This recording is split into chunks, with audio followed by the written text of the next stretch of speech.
You are not special, and nobody is, quietly, I can say that. Around 1960s, developing of high self-esteem, meaning having positive thoughts and feeling about oneself, एक बहुत ही गर्मा गर्म topic बन गई थी psychology के field में. Research found that जो लोग अपने खुद के बारे में पॉजिटिव थॉट्स और फीलिंग रखते थे वो दूसरों से ज़्यादा अच्छा परफॉर्म करते थे. So researchers and policy maker ने ये सोचा कि अगर वो पॉपुलेशन की सेल्फ स्टीम बढ़ाएंगे then it could lead some social benefits like lower crime rate, higher academic records and greater employment. So as a result, just after 1 decade, in 1970s parents को self esteem practices सिखाई गई. Therapist, doctors and teachers ने भी इस movement को साथ दिया, importance दिया. फॉर एग्जाम्पल, स्टूडेंट्स को पार्टिसिपेंट अवार्ड देना स्टार्ट किया गया. लो अचीविंग किड्स को बुरा ना लगे इसलिए उन्होंने ग्रेड सिस्टम को इम्प्लीमेंट किया और बच्चों को होमवर्क देना स्टार्ट किया गया कि लिखो, कि 5 रीज़न लिखो ऐसे कि तुम अपने बारे में क्या पसंद करते हो, तुम्हें क्या क्या चीज़ें अपने बारे में पसंद है. And business and motivation seminars में भी ये मंत्राज यूज़ किया गया कि तुम स्पेशल हो, हम सब सक्सेस के लिए डेस्टिनीड हैं, हम सब सक्सेस को डिज़र्व करते हैं. मगर जब आफ्टर अ जनरेशन जब डाटा सामने आया तब कहानी कुछ और थी.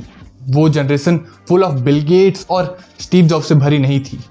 वो एक ऐसी जनरेशन थी जो डिल्यूजन में जीती थी, एक ऐसी जनरेशन जिसको सिर्फ अपने बारे में अच्छा सुनना ही पसंद है, एक ऐसी जनरेशन जिसको सिर्फ अपना अच्छाइयाँ दिखती हैं, बुराइयाँ नहीं. एक ऐसी जनरेशन जो फुल ऑफ इनसिक्योरिटीज से भरी हुई है और हमेशा इंटाइटल्ड फील करना चाहती है. So it turn out that merely feeling good about yourself doesn't mean anything unless you have good reason to feel good about yourself. You need proof. इससे ये पता चलता है कि सक्सेस के लिए फेलियर कितना इंपॉर्टेंट होता है. एक स्ट्रॉन्ग माइंडेड अडल्ट और एक सक्सेसफुल अडल्ट बनने के लिए फेलियर कितनी इंपॉर्टेंट होती है, एक नेगेटिव चीज़ कितनी इंपॉर्टेंट होती है. मगर इस सेल्फ स्टीम मूवमेंट के साथ एक प्रॉब्लम थी. It's lit. Get that little bitch a little tip. Now she wanna suck on the dick.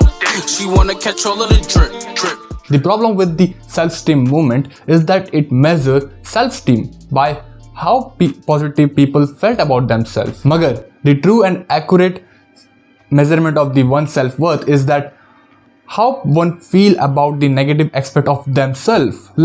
एक high self-worth इंसान अपने negative aspect को frankly as a part of his character लेगा. I know मैं कभी कभी मनी को लेकर irresponsible हो जाता हूँ, and I know I have to take the responsibility of money, and I will, and then they act to improve upon them. That's why इस मोमेंट ने एक ऐसी जनरेशन खड़ा किया जो entitled फील करना चाहती थी. एक entitled जनरेशन जो सोचती है कि वो हर चीज़ डिज़र्व करती है, हर पॉजिटिव चीज़ डिज़र्व करती है without actually earning them. And the problem with the entitlement is that it makes the people need to feel good and positive about themselves all the time. और हमेशा अपने बारे में अच्छा फील करने के चक्कर में हमेशा वो बहुत सारा टाइम वेस्ट कर देते हैं. एंटाइटलमेंट मीन्स जहाँ इंसान सोचता है कि वो हर चीज़, हर पॉजिटिव चीज़ डिज़र्व करता है without actually working on them and earning them. Like they think this should be able to become wealthy without having to work for it. Entitlement तुम्हें एक नार्सिसिस्टिक बबल में बांध देता है, एक नार्सिसिस्टिक बबल में बंद कर देता है. This entitlement plays one of 2 ways. First way, I am awesome and rest of you all suck, so I deserve special treatment. यहाँ entitled person सोचता है कि वो सबसे सुपीरियर है, वो सबसे बेस्ट है, एंड दूसरे आसपास वो सब वर्स्ट हैं, वो सब उसके inferior हैं, सब उसके नीचे हैं. सो वो एक स्पेशल ट्रीटमेंट डिजर्व करता है. उनके पास कुछ प्रूफ तो नहीं होता कि वो सबसे सुपीरियर है, मगर फिर भी वो ये सोचते हैं कि वो सबसे सुपीरियर हैं, सबसे बेस्ट हैं एंड सबसे ऊपर हैं. वो हमेशा अपने बारे में पॉजिटिव फील करना चाहते हैं. दैट्स वाई वो कभी अपने नेगेटिव एस्पेक्ट को देखते ही नहीं है, वो उसको इग्नोर करके रखते हैं. एंड दैट्स वाई उनकी नेगेटिव वुंड कभी हील ही नहीं हो पाती. Because to improve your self you need to accept that you suck at something. और अगर तुम एक हाई इंटाइटल्ड पर्सन को फीडबैक दोगे या उनके परियों की दुनिया को ब्रेक करने की ट्राई करोगे, देन वो एक डिफेंसिव मोड में चले जाते हैं। तुम मुझको इसलिए बोल रहे हो ना कि तुम जलते हो मेरे से कि मैं कितना सक्सेसफुल, कितना हैंडसम और कितना इंटेलेक्चुअल हूँ। एंटाइटल्ड पर्सन अपने लाइफ में हर इवेंट में एज एफर्मेशन या एक एज अ थ्रेट देखता है अपने ओन ग्रेटनेस को। अगर तुम उनकी तारीफ करोगे, उनकी पॉजिटिव वे को बढ़ावा दोगे, देन वो तुमसे खुश होंगे। एंड अगर तुम उनको कुछ फीडबैक दोगे, एक नेगेटिव फीडबैक दोगे जो उनके लिए बेहतर है, जो उनके लिए अच्छा है, देन वो एक डिफेंसिव मोड में चले जाएंगे एंड वो तुमसे लड़ने की कोशिश करेंगे कि तुम मुझे इसलिए कह रहे हो क्योंकि तुम मेरे से जलते हो। एंड इसलिए वो तुम्हारी कभी नेगेटिव फीडबैक लेते ही नहीं है एंड दैट्स वाई वो कभी इम्प्रूव ही नहीं कर पाते। और अगर उनके लाइफ में कुछ ग्रेट होता है, देन वो सोचते हैं कि वो ग्रेट इसलिए हुआ है क्योंकि वो कितने ऑसम हैं, वो कितने इंटेलेक्चुअल, हैंडसम और कितने ग्रेट हैं, इसलिए वो उनके साथ अच्छी चीज़ हुई है। और अगर उनकी लाइफ में कुछ बुरी चीज़ होती है, देन वो सोचते हैं कि कोई उनसे जेलस फील करता है, सब उनको नीचे खींचना चाहते हैं। एंड सेकेंड वे इस वे का जस्ट अपोजिट वे है। Second way, I always suck and rest of you all are awesome, so I deserve special treatment. यहाँ इंटाइटल्ड पर्सन सोचता है कि वो सबसे इन्फीरियर है, सबसे वर्स्ट है, सबसे बेकार है और उसकी जो सराउंडिंग है वो सब उससे सुपीरियर है, वो सब उससे बेस्ट है।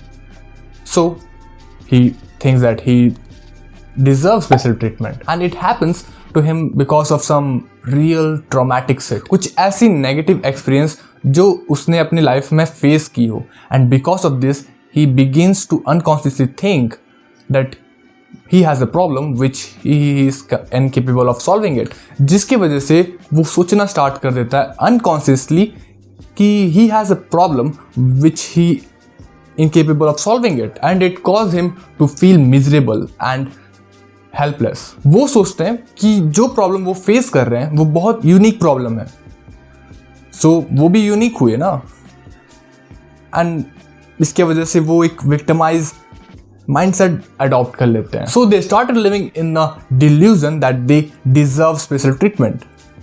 जो वो प्रॉब्लम फेस कर रहे हैं वो अनसॉल्वेबल है, उसको कोई सॉल्व नहीं कर सकता एंड वो प्रॉब्लम एक यूनिकली स्पेशल प्रॉब्लम है, मगर रियलिटी में ऐसी नाम की कोई चीज़ है होती ही नहीं है। यूनिकली एंड स्पेशल प्रॉब्लम नाम की चीज़ है ही नहीं दुनिया में। The truth is that there is no such thing as personal और स्पेशल प्रॉब्लम। अगर तुम्हें प्रॉब्लम मिली है, देन इसका चांसेस है कि दैट सेम प्रॉब्लम पास्ट में बहुत लोगों को मिली होगी, प्रेजेंट में मिल रही होगी और फ्यूचर में मिलेगी। दैट सेम प्रॉब्लम फ्यूचर में भी मिलेगी। इसका मतलब you are not special. It's a realization that you and your problems are actually not privilege in their pain और hardness. That is the first and the most important step towards solving them. तुम और मैं अपने life की बहुत सारी चीज़ों में एवरेज होंगे, या अगर हम एक चीज़ में एक्स्ट्रा ऑर्डिनरी भी होंगे ना, देन अपने लाइफ में बहुत सारी चीज़ों में एवरेज या बिलो एवरेज होंगे एंड इट्स कम्प्लीटली ओके।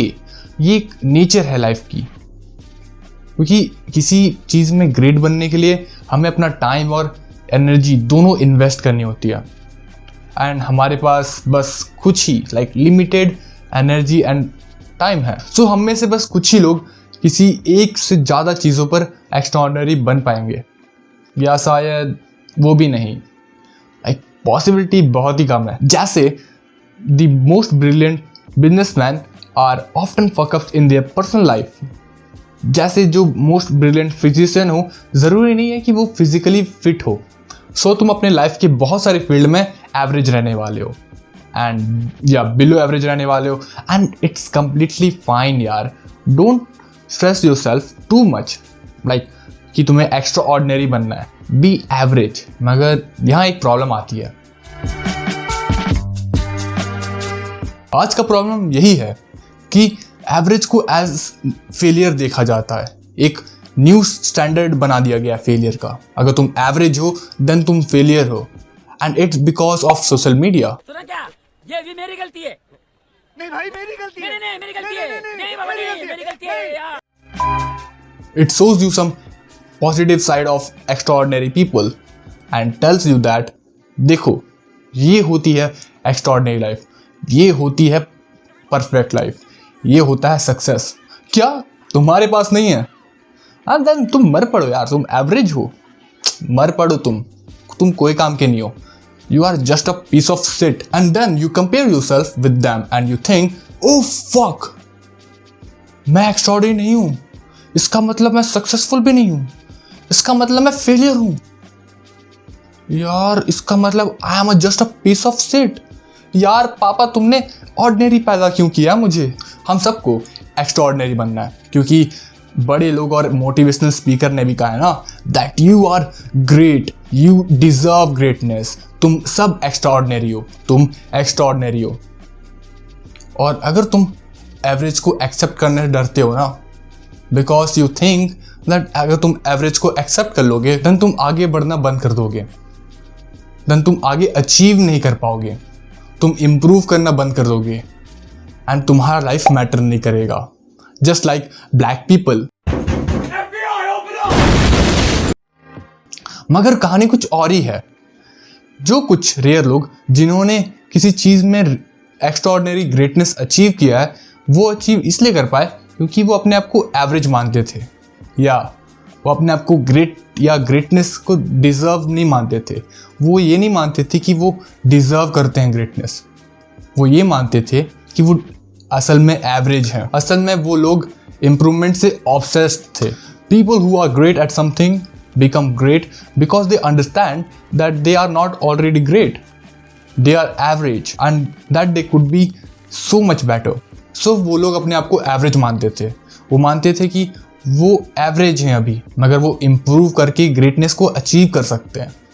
ये था उनकी माइंडसेट। और वो जो सारी स्पीचेस में अब तुम्हें कहते थे ना कि तुम ग्रेट हो, तुम ग्रेटनेस को डिजर्व करते हो, ये सिर्फ तुम्हारी छोटी सी ईगो को खूब बूस्टअप करती है और कुछ नहीं। Acceptance of your own mediocrity is the first step towards greatness. जब तक तुम अपने किसी चीज़ में एवरेज होने को एक्सेप्ट नहीं करोगे, तब तक तुम उस चीज़ पे इम्प्रूव कैसे करोगे? सो एक्सेप्ट कि तुम अभी एवरेज हो, मगर तुम इम्प्रूव करके तुम वो ग्रेटनेस को अचीव कर सकते हो। At the end I want to just remind you something is that you are not special,